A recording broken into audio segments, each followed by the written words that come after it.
Hello guys, today I'm going to show you how to add the GCash as a payment methods to Play Store. So first of all, you need to open Play Store.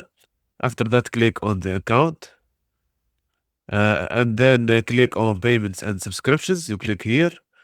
After that, you go and click on payment methods. Okay, and then as you can see, you can add GCash here. Click on add GCash. Okay. After that, yeah, as you can see, you need to check this and click on authorize. Like here, click on authorize. After that, a code will be sent to your mobile phone. You need to enter the code. After you enter the code, the online payment link is successful and the GCash is added to your Play Store. Okay, as you can see, you have successfully linked your GCash. Okay, guys, thank you and goodbye.